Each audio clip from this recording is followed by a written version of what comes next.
Salut YouTube, aujourd'hui nous visitons un lieu vraiment surprenant. Nous sommes à Atlanta en Géorgie et à 25 km d'ici, nous allons découvrir Stone Mountain Park, un parc de loisirs adoré des familles mais qui cache une sombre histoire.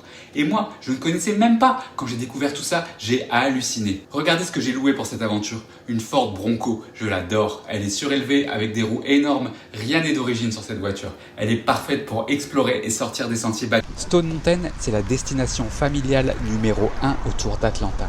Chaque année, plus de 4 millions de personnes viennent ici pour randonner, faire du vélo, du canoë, grimper en téléphérique ou encore admirer le plus grand feu d'artifice de Géorgie pour le 4 juillet. Mais je ne connaissais pas l'histoire qui se cache derrière cette montagne. Stone Mountain, c'est pas juste un caillou, c'est le plus grand bloc de granit au monde, une vraie anomalie géologique, un Pluton formé il y a environ 300 millions d'années. Bref, déjà, ça, c'est impressionnant. Mais ce qui choque, c'est la sculpture géante sur sa face nord, et surtout les gens qui ont eu l'idée de faire ça. Accrochez-vous, la sculpture mesure 58 mètres de large, 25 mètres de haut, 12 mètres de profondeur, sculptée à la dynamite dans le granit à plus de 120 mètres du sol. C'est le plus grand bas-relief au monde. C'est encore plus grand que le mont Rochemort, et c'est le même sculpteur qui a démarré le projet, avant d'être viré par les gens qui avaient commandé la sculpture. Et là, on rentre dans la zone sensible, parce que oui, je vais vous lâcher le morceau, Stone Mountain était une propriété privée, c'était le fief du Ku Klux Klan, le KKK. Cette sculpture représente des hommes qui ont, entre autres, défendu l'esclavage, et qui sont devenus, au fil du temps, des icônes pour le clan. Stone Mountain a longtemps été un lieu de rassemblement du clan. Le KKK y organisait des cérémonies tout en haut de la montagne en brûlant de gigantesques croix. Et ce sont eux qui ont lancé le projet de sculpture, qui n'ont pas terminé par manque d'arc. Inutile de vous dire que la Géorgie était un État ségrégationniste.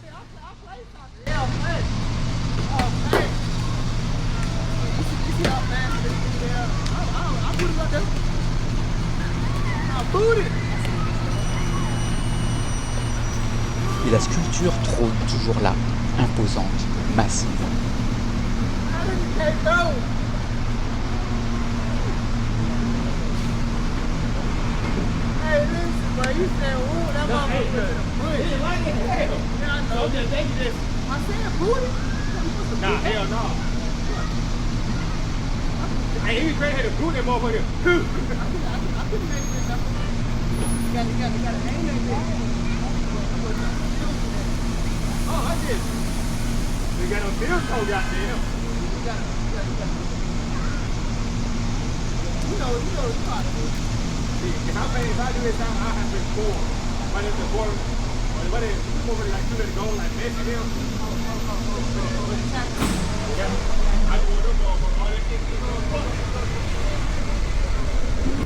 Ok, assez parlé d'histoire, pour l'instant, place à l'aventure.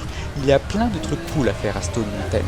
Je vous rappelle que c'est quand même l'endroit préféré des gens du coin.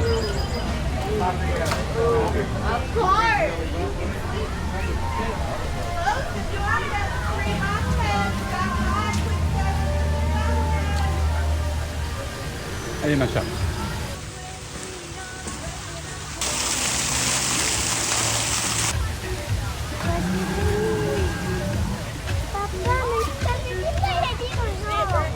C'est pas les dinosaures, c'est là-bas. Vous pensez que ça vaut le coup? On va voir ça. Allez, c'est parti pour une attraction qui s'appelle Dinosaur Explore. C'est une balade en forêt avec des dinosaures animatroniques taille réelle. Adulte, l'ankylosaure mesurait 10 mètres de long pour 1,70 m de haut. Herbivore, son dos était recouvert de plaques osseuses avec d'épaisses écailles. Le dimétrodon était un carnivore à 4 pattes. Bien qu'il ressemblait à un dinosaure, il était en fait plus proche d'un mammifère et a vécu 40 millions d'années avant l'apparition des dinosaures.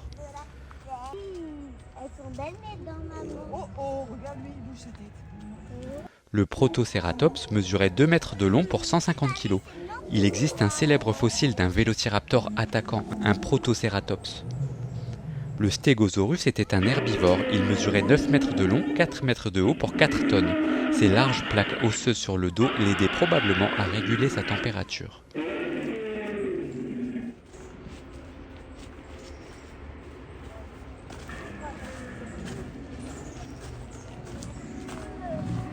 Le Dilophosaurus était un carnivore bipède qui se déplaçait rapidement.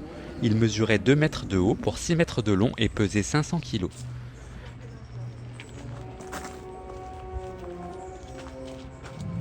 Le Tricératops est l'un des derniers dinosaures à s'être éteint. Il vivait en même temps que le Tyrannosaurus rex, dont il était sa proie. Il possédait près de 800 dents. Petit. Allez, on monte au sommet de ce colosse de granit ?